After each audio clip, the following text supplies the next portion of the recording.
Баршаңызға сәлем достар, менің каналыма қош келдіңіздер. Мен сіздерге бүгін шашты үй жағдайында қалай өсіруге болатынын айтатын боламын. Видеоны соңына дейін көріп, лайк басуды ұмытпаңыздар. Орта есеппен алғанда, қыздардың шашы бір ай ішінде шамамен 1,5 сантиметрге өседі. Тек сирек жағдайларда ғана 2 сантиметрге өсуі мүмкін. Бұл жерде тұқым қуалаушылықтың үлкен рөл ойнайтынын ұмытпаңыз. Егер сіздің отбасыңызда қалың, қою шашымен ешкім мақтана алмаса, сіздің шашыңыздың да қалың болуы неғайбыл. Екіншіден, сыртқы факторлардың да әсері бар. Шаштың сирек болуына әсер ететін жағдайлар.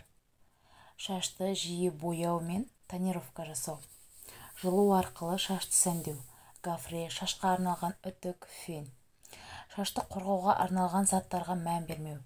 Бұған сіздің шаш типіңізге сәйкес келмейтін шампунь мен бальзамдар жатады. Салауатты өмір салтын ұстанбау, дәрумендер мен минералдардың аздығы. Жыл мезгілі. Көптеген әйелдерде күз айларында шаштың баяу өсуі байқалады. Осы орайда шашты үй жағдайында тез өсіруге арналған маскалар тізімін назарыңызға ұсынамын. Қызыл бұрыштан жасалған маска. Қызыл бұрыш тұнбасы мен ошаған майын бірдей көлемде алып, түйе жапырақ сығындысымен араластыру керек. Содан соң қоспаны пипетка немесе тарақша арқылы шаштың түбіне жағу керек. Қоспаны шаштың ұзындығына қарай жақпаңыз, өйткені шаш құрғақ болып кетеді. Тұнба жағылған шашты 2 сағат бойы сөгімен орап ұстаңыз.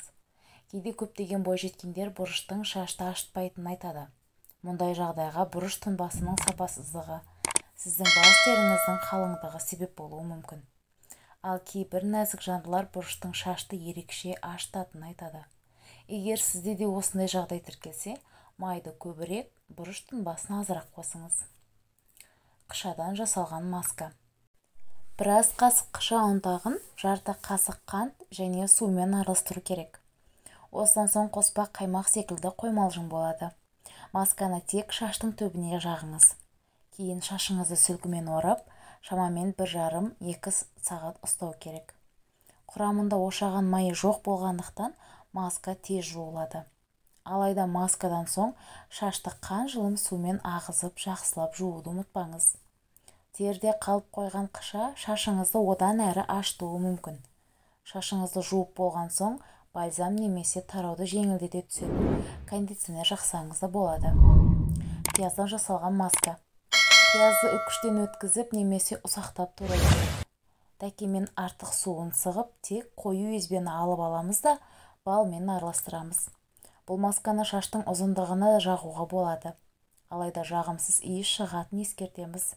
Көптеген қыздар маска жасау кезінде жуаның иісінен көздің жасаурайтынын алға тартып айтады. Егер үй жағдайында бұл масканы дайындаған болсаңыз, шашқа 1 сағаттан артық ұстамаңыз. Пияз маскасын күнде жасаймын десеңіз де өз еркіңіз. Алайда мамандар аптасына 2 рет жағудың өз жеткілікті екенін айтады. Достар, егер бұл видео сіздерге ұнаған болса, менің каналыма тіркеліп лайк басуды ұмытпаңыздар.